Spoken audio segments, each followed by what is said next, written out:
special conversation with Vice President Vance. We've got a great program for you. Before we bring the main event up, we want to thank our partners, CGCN, Institute, and we're very grateful to all our sponsors. So I want to list them real quick. American Chemistry Council, One Brief, BitDeer, T1 Energy, RJ Reynolds, Chevron, Meta, Microsoft, Bank of America, American Petroleum Institute, American Global Strategies, and Bank Policy Institute. So now I'd like to bring to the stage Washington Bureau Chief for Breitbart News, Matt Boyle, and the Vice President of the United States, Mr. JD Vance.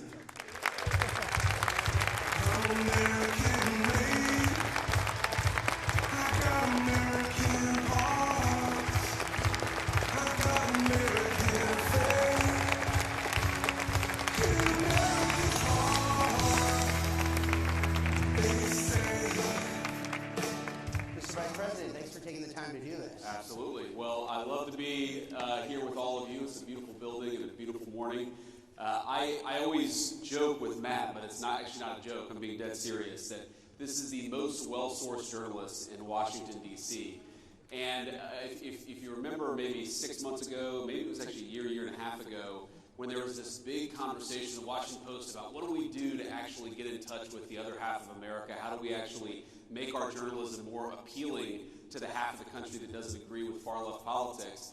And I think I texted Jeff Bezos and I said, if you're really serious about this, you should just hire Matt Boyle and make him run your entire political reporting shop. Now, Larry Soloff, I'm sure, is pissed off at me for that suggestion. But unfortunately, for the Washington Post, they did not take my advice. So I'm proud to be here with Matt Boyle and Breitbart, and thanks for everything you guys do. All right, so Mr. Vice President, the big news this morning is new jobs numbers blew away expectations. Huge. From the September numbers, so these were delayed because of the government shutdown, more than double, 119,000 new jobs. And then also there's some interesting stuff in the wages numbers there as well that shows wages on the rise. Your thoughts on the jobs numbers? Okay, so a huge jobs report, and I assume the market is going crazy right now, probably just opened, because what this shows is that the Trump economic policies are actually working. And you've got 119,000 new jobs. Economists thought that we would have about 50,000 new jobs, but that's actually just a headline number. If you look below the surface, I think the numbers are actually better. So number one, wages continue to way outpace inflation. If you go back to the 3 years of the Biden administration, the average American worker actually lost about $3,000 of take-home pay. In the first 10 months of the Trump economy, we've increased take-home pay by about $1,200, adjusting for inflation. So that's a huge, huge thing, and this jobs report confirms that. You have the number of manufacturing hours worked in the economy is actually going up. You see the private sector is really driving this economic growth and is driving the job creation. And this is really important, I know, to you, Matt, but really to me, and it's that we are seeing the job growth go to native-born American citizens. And what happened under the Biden administration is, to the extent there was any job growth at all, if you looked at the data, almost all of the net job creation in the United States under the Biden administration went to the foreign-born. Now, of course, some of those people are legal immigrants to the United States, but that means that a lot of the job creation was actually going to illegal aliens who shouldn't have been in our country. The best thing that you can say about the Trump economy is that American jobs are going to American workers for a change, and that's the thing that I'm proudest about with these numbers. Right, so now another big story is that last night President Trump announced that tomorrow he's going to be hosting a meeting with the New York City Mayor-elect Zohran Mamdani. He calls him communist. I might have to sound wrong about that. But anyway, point is that the Mamdani's rise can be attributed to his, everybody's, the new buzzword, if you will, is affordability. Sure. Right? So how do we, people out there feel like they're, the economic situation isn't that great. Look, we're 10 months to the day here since the inauguration. But they want to see more. They want to see more action. We've seen a lot of steps you guys have taken. A lot of people are putting a lot of faith in what Secretary Besson is saying, that the first half of next year the economy is going to boom because of the policies you guys have enacted. What's your message to those out there who feel like they haven't seen that gain? Yeah, well, first, Matt, the government shutdown didn't help, to be clear. And I do think that actually pumped the brakes a little bit on all the great economic news that we were seeing. And look, the Democrats, our attitude was, why are the Democrats doing this? They're the party of government. Why are they shutting down the government? For 10 years, they said to shut down the government is an act of economic terrorism. on the United States, and it's sort of a question that answers itself, because I think that they were so worried about what the Trump administration is doing that they were willing to blow the whole thing up, hold a gun to the head of the American economy in order to get what they want. And that's going to cause a little bit of damage, but I think it'll be ultimately very, very minor, because we were able to get the shutdown wrapped up. And I guess my message to the American people who are still feeling like things are unaffordable, who are still feeling like things are rough out there, is look, we get it, and we hear you, and we know that there's a lot of work to do. There's a lot of wood to chop, because the Biden administration put us in such a very, very tough spot. And the way that I think about this is it's always helpful to take this from the abstractions to the actual real things that people are worried about. So take, for example, a dozen eggs. I'll never forget this. It was one of the very first, maybe the single first press conference that the president had done since he had started his second term. And some reporter, probably from ABC, yells at him and says, "What have you done about the price of eggs? The price of eggs are up 300% over the past 3 years." And it's like, it was January the 23rd. It's like, what do you mean, what have we done in 2 days? It's going to take a little bit of time to fix that problem. And so if you're an American who's just struggling to get by, you work hard, you pay your taxes, you want your kids to have good opportunities, and the price of eggs goes from $2 a dozen to $8 a dozen under the Biden administration, and then under the Trump administration it goes from $8 a dozen to maybe $6.50 a dozen, well, to you, that is still a major problem. And even though we've made incredible progress, we understand that there's a lot more work to do. And the thing that I'd ask for the American people is a little bit of patience.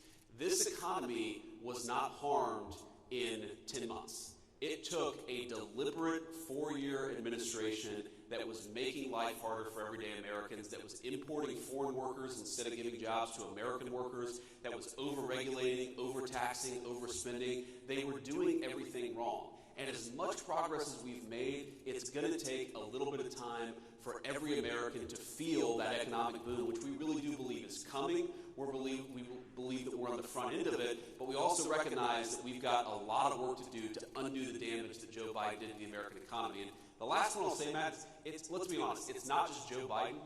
As much as I think Joe Biden was one of the most disastrous presidents of American history, we had a policy in this country for 40 years of shipping American jobs overseas and hiring foreign workers instead of American workers. That has caused the economic stagnation of the American middle class. There was one bright spot in 40 years, and that was the first Trump administration, and there's going to be a massive exception to that 40-year trajectory of American decline, and that's the second Trump administration. We just got to keep it going.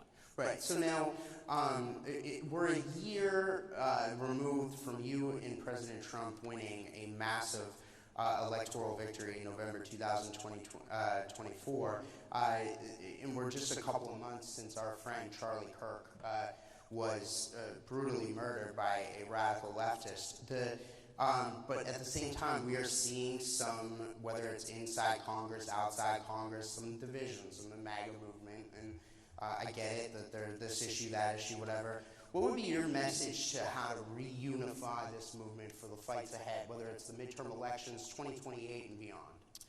Yeah, I mean, I think that we have to remember that we have a lot more in common than we do not in common, and that the disagreements that animate the Republican Party, while they matter and they're important, I think these debates should happen. They should happen in podcasts, and they should happen in the media, they should happen on the op-ed pages. It's totally reasonable for the people who make up this coalition to argue about what our foreign policy should be, what our specific tax policy should be, what our housing policy should be. I mean, I had a meeting just yesterday that was focused in the West Wing about how do we get housing more affordable for young Americans, because of all the things that got completely out of control under the Biden administration.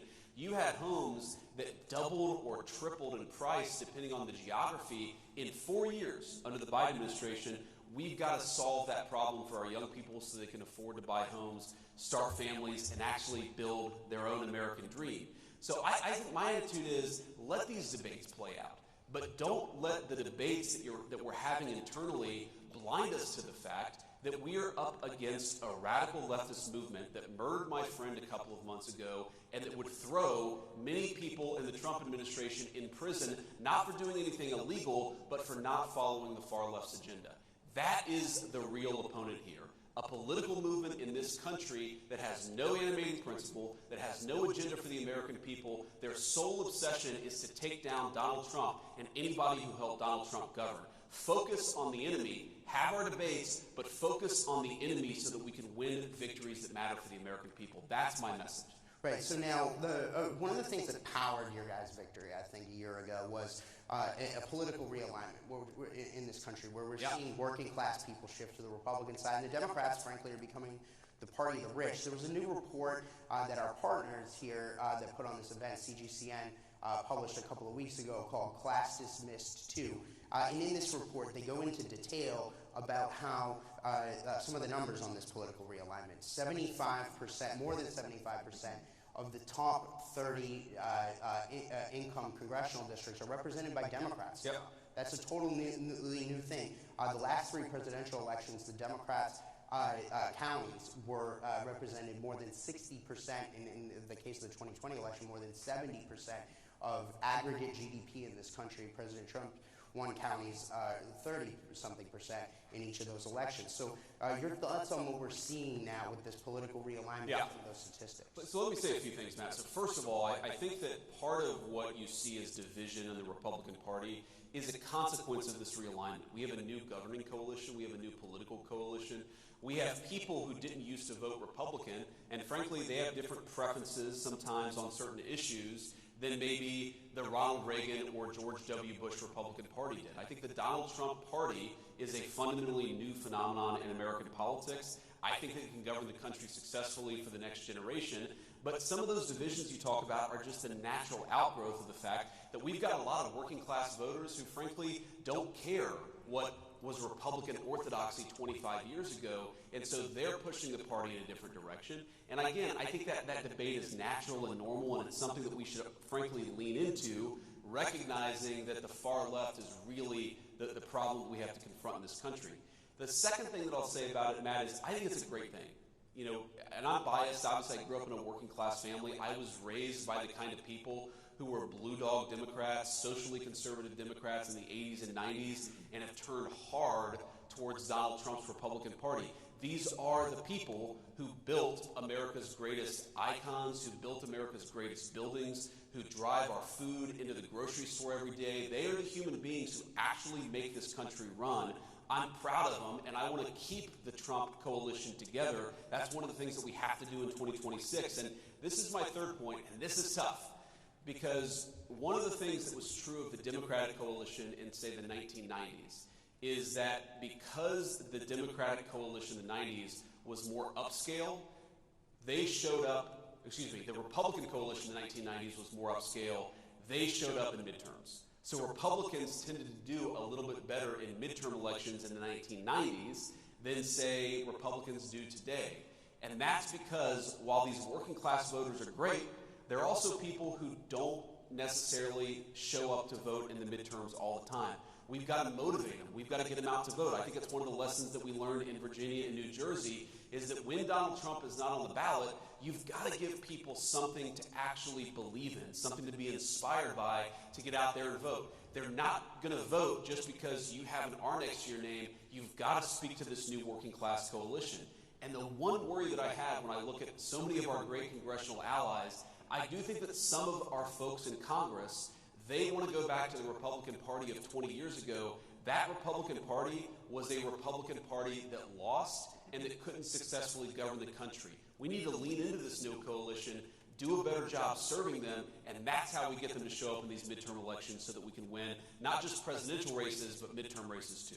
Right. Okay, so you mentioned George W. Bush at the beginning of that answer. Now, there's a lot of news going on out there. Today is a somber day for the Bush family and for your predecessor, former Vice President Dick Cheney, who passed away. Today's his funeral.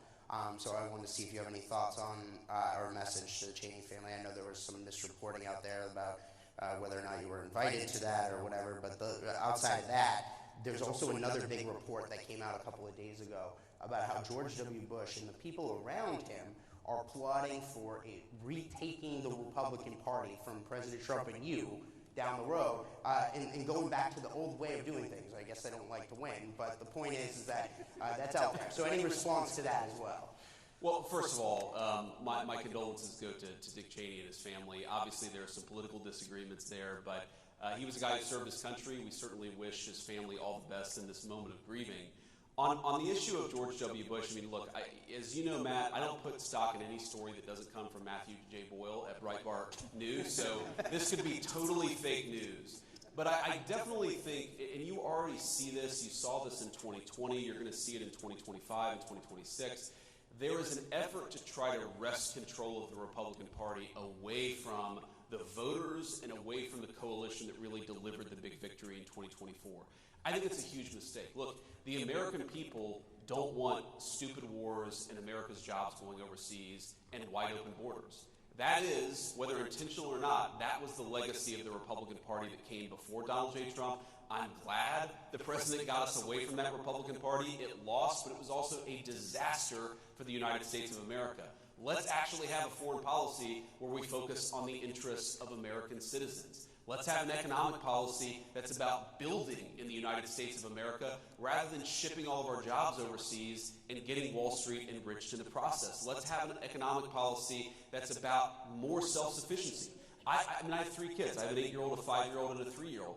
I don't want to wake up in a country where I take my kid to the doctor and they can't get antibiotics because the antibiotics that were invented in the United States of America are manufactured in some foreign country. That is the legacy of the Republican Party that came before Donald J. Trump. We're not going back to it. Okay, so now you mentioned the foreign policy and the deals that we're seeing around the world. One of the things that's been the hallmark here of President Trump's second term, again, we're 10 months to the day since the inauguration, has been these deals.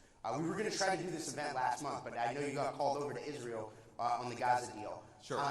So give us kind of and by the way, we have in the audience here today, I know that there are ambassadors from at least 2 places. The European Union ambassador and the Taiwanese ambassador are here. Walk us through how President Trump has approached these various big picture deals, because I mean, he's got more than, I think, 85% of world GDP now in trade deals with the United States, and I lost count of how many peace deals he's done this year. Yeah, well, greetings to the ambassadors. We're thrilled to have you, of course, and greetings to everybody else, including even the fake news. I'm sure it's reporting there in the back. There's a lot of fake news. I'm sure they're all lined up. I'm sure there are. I can see their fake news eyes peering up at me. I'm sure, ready to misreport everything that I've said today. But no, we love you guys too. Kind of. So here's the thing about the president's negotiating style. And I actually, we were a little delayed because the president called me right before I got on stage just about one of these deals that we're working on. And what I love about it is that it's never enough, right? And so you bring him a deal and, he sort of asks for this, and this. We want this tariff rate. We want this country to drop their tariff barriers. We want this country to drop their non-tariff barriers. And you say, I'm never going to be able to get that done. And then you get it done and you bring it to him. He said, well, I want 3 other things too. Because his attitude is he wants to get the best deal possible for the American people. And for too long, we had trade negotiators that so believed in the fake idea of free trade over fair trade that they were willing to sell American workers down the river without actually negotiating on the interests of American workers. And so whether it's with China or India or any of the countries that we struck deals, the basic principle is we want Americans to have better access to their markets. We believe in our workers. We think that we have the best products in the world. We want to be able to sell them everywhere. That's number 1. Number 2, we don't want foreign products to undercut the wages of American workers. We're actually going to protect our markets, protect our important industries, and that's a very important part of the Trump trade plan. And you've seen it happen in a lot of different ways. And then the final thing, and this raises your point about Gaza or any of these other foreign deals, is we've been able to use the incredible economic leverage of the United States of America.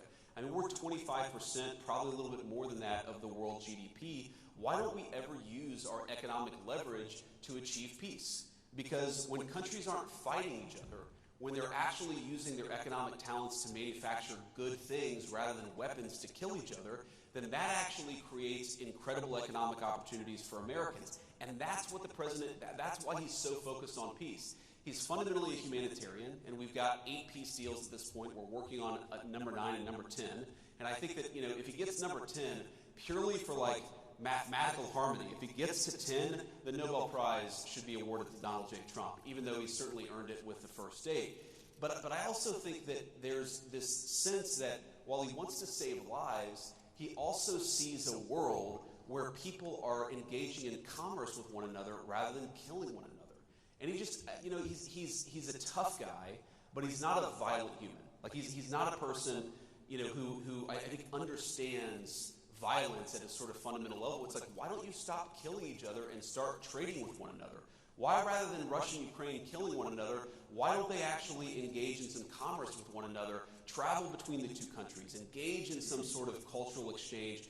That is his fundamental perspective that he takes into these things. And fundamentally, if we get more peace in the world, it's good for American workers, it's good for the American people, and the president's going to keep on pursuing peace. He's done very well so far, but he's going to keep on working at it. Yeah, so there's a lot I want to pack into this next question. So one of the things that we've seen, I think, since your guys' victory last year, the whole world over, everybody I've talked to around the world, really seems to have rallied to President Trump's vision on things like trade and immigration.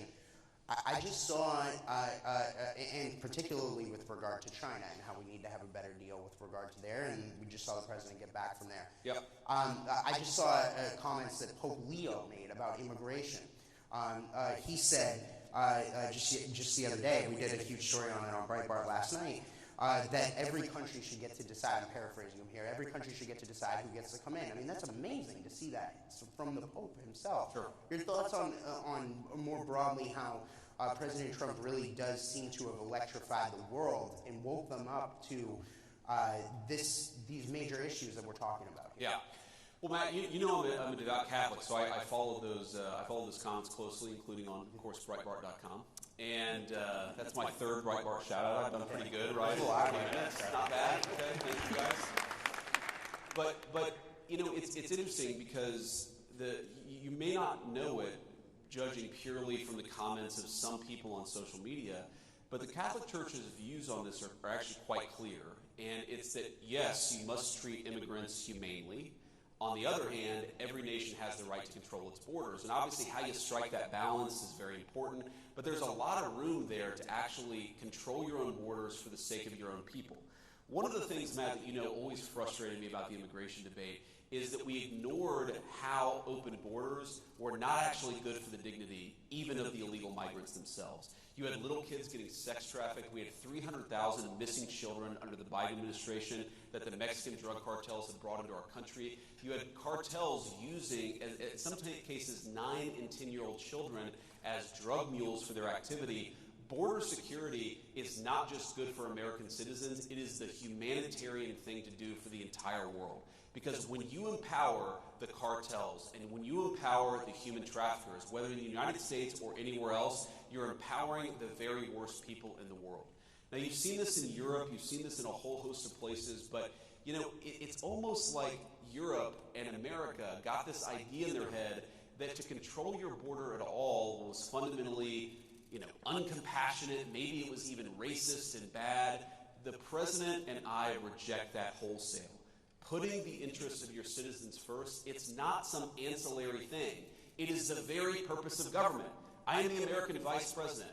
I wish very good things for the people of Mexico or the people of the United Kingdom or the people of any other country.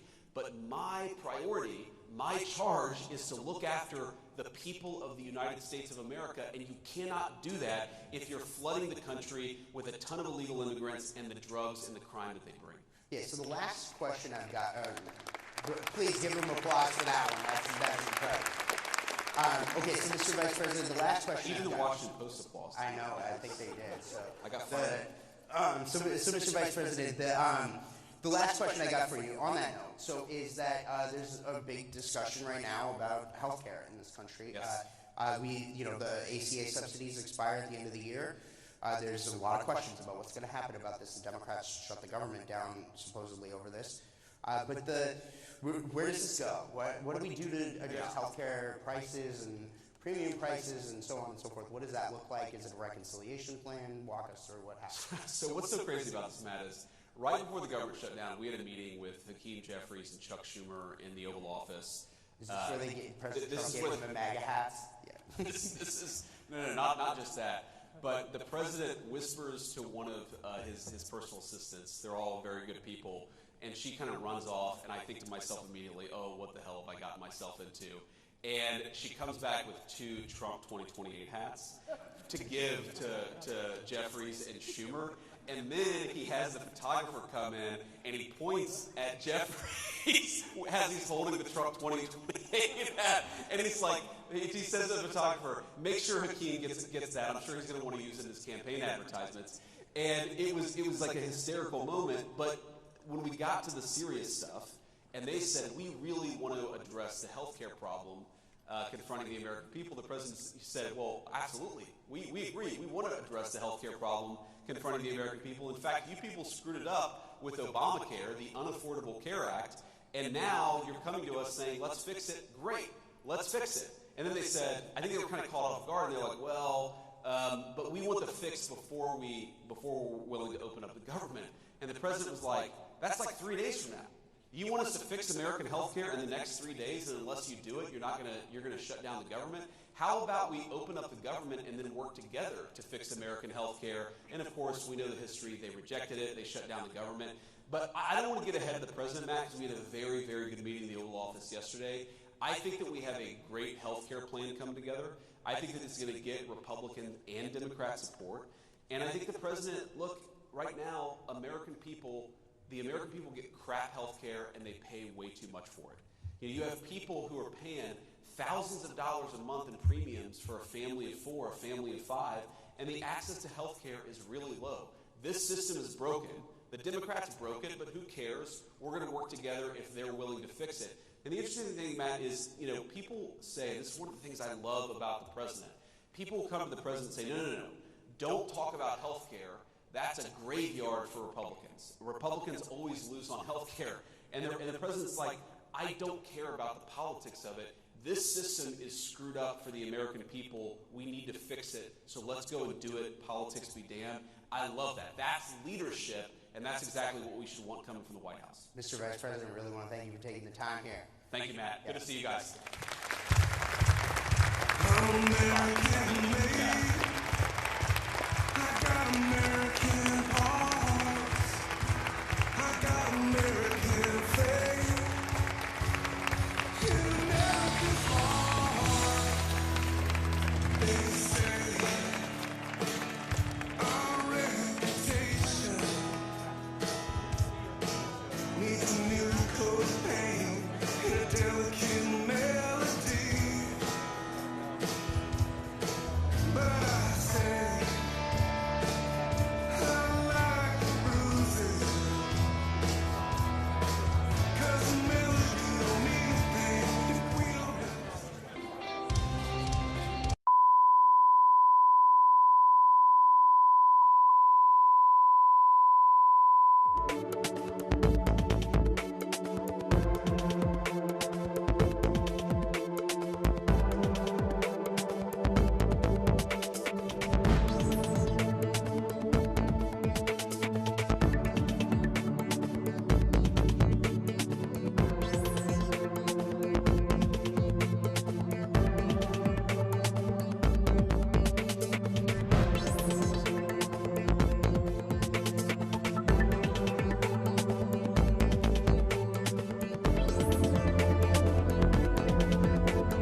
do the from Romanos. Sorry.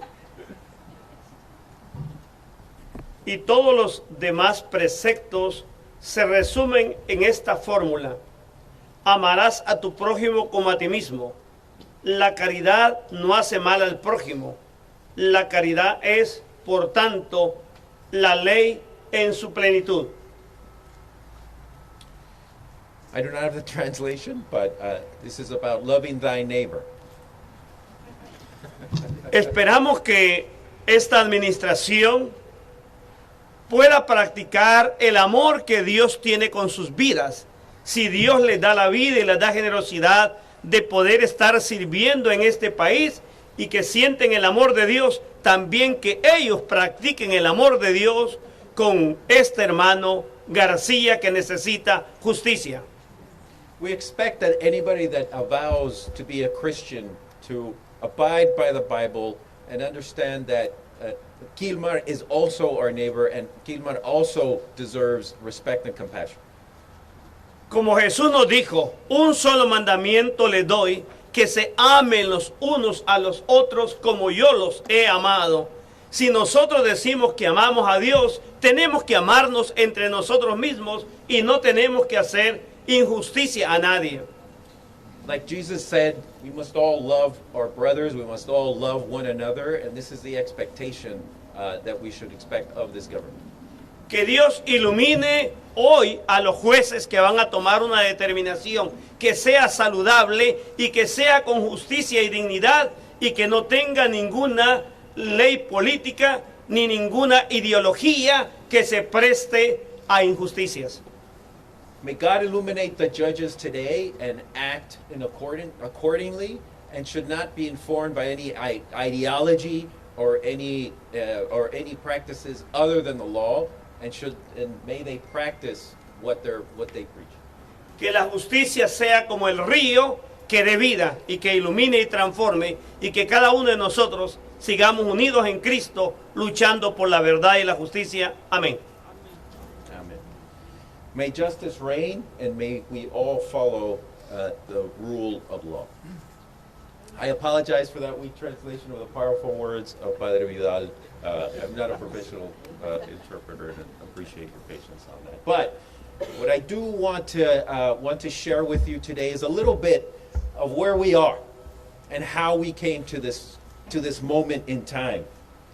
I think it's really important to remember the preceding events that led to this day today.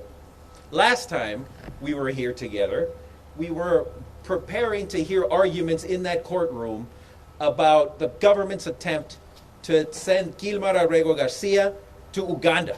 You all remember that? That's what we heard, right? Soon after, we received a report that was no longer the case. They were now working on some other nefarious plan after the government of Uganda decided they did not want to be involved in this ploy. Later on, through social media, which this government decides that is the way it wants to communicate with its people, we heard that Eswatini was now the latest country in which Quilmar was going to be taken. Within a couple of weeks, couple of days, shame. Within a couple of days after that, we learned that Eswatini was no longer on the table, and now what we hear is that they have a plan to send him to Liberia. And that is precisely what we're about to hear arguments about in the courtroom today.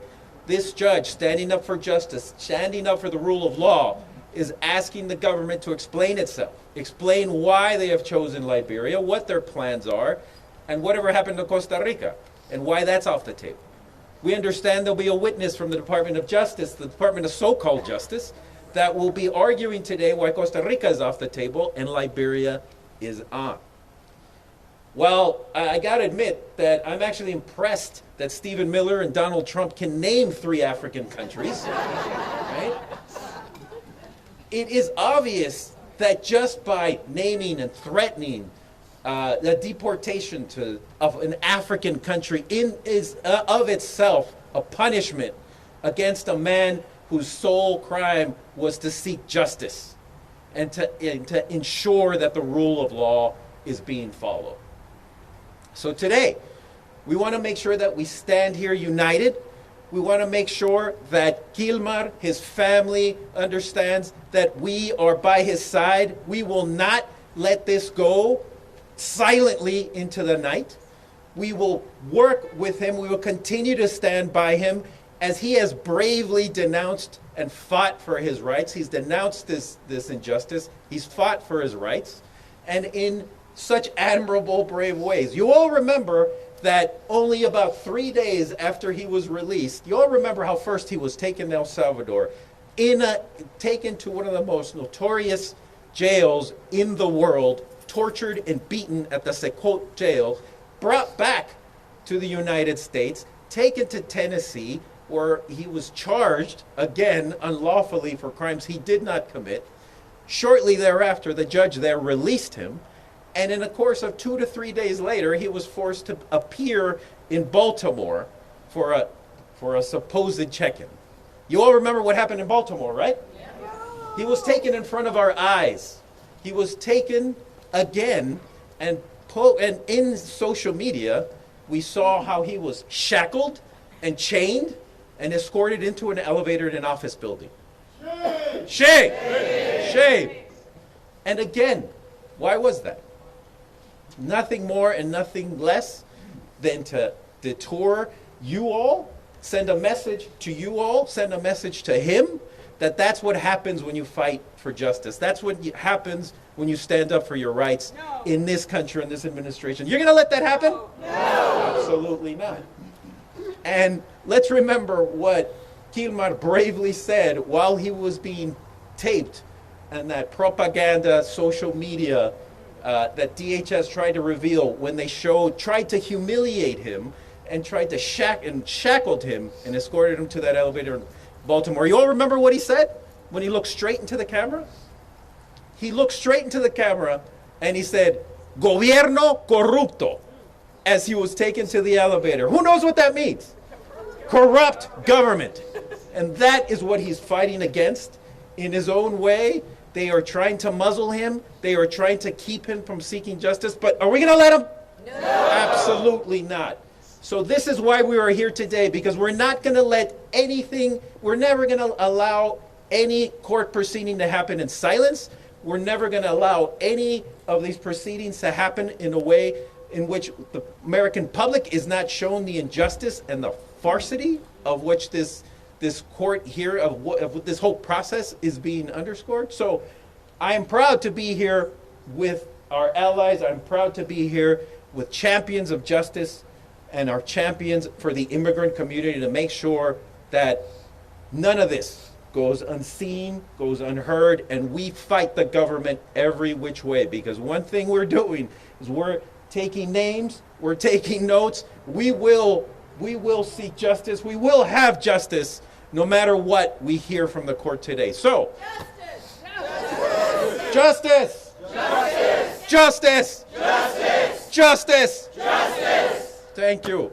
And now, I'd like to bring some champions up to the podium who have been here with us, fighting the whole way, making sure that this does not go into the shadows. And first, I'd like to bring up one of our huge champions in the immigrant community, Councilmember Natalie Fanny Gonzalez, who's been and stood with Gilmar his entire time. Thank you so much.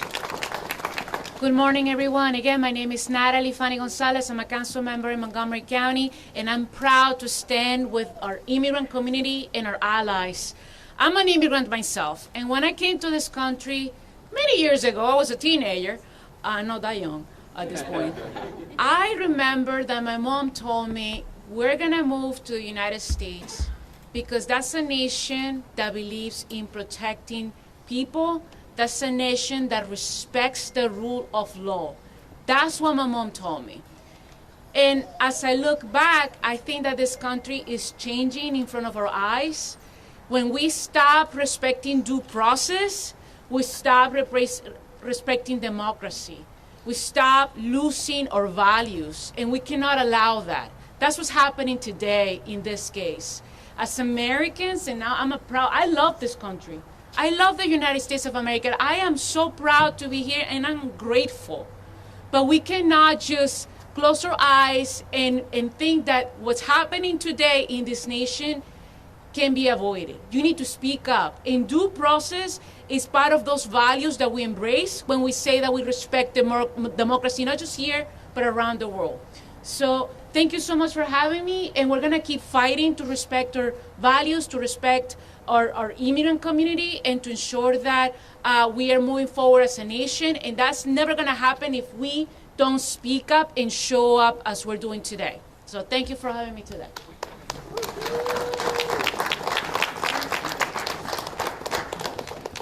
Right. Now I'd love for our chorus here to sing with us, to lead us in a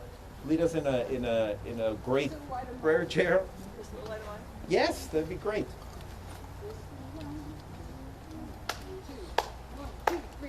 This little light of mine, I'm gonna let it shine. This little light of mine, I'm gonna let it shine. This little light of mine, I'm gonna let it shine. Let it shine, let it shine, let it shine. Everywhere I go, I'm gonna let it shine.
Well, again, thank you so much. In a minute, we're going to ask folks to start moving into the courtroom.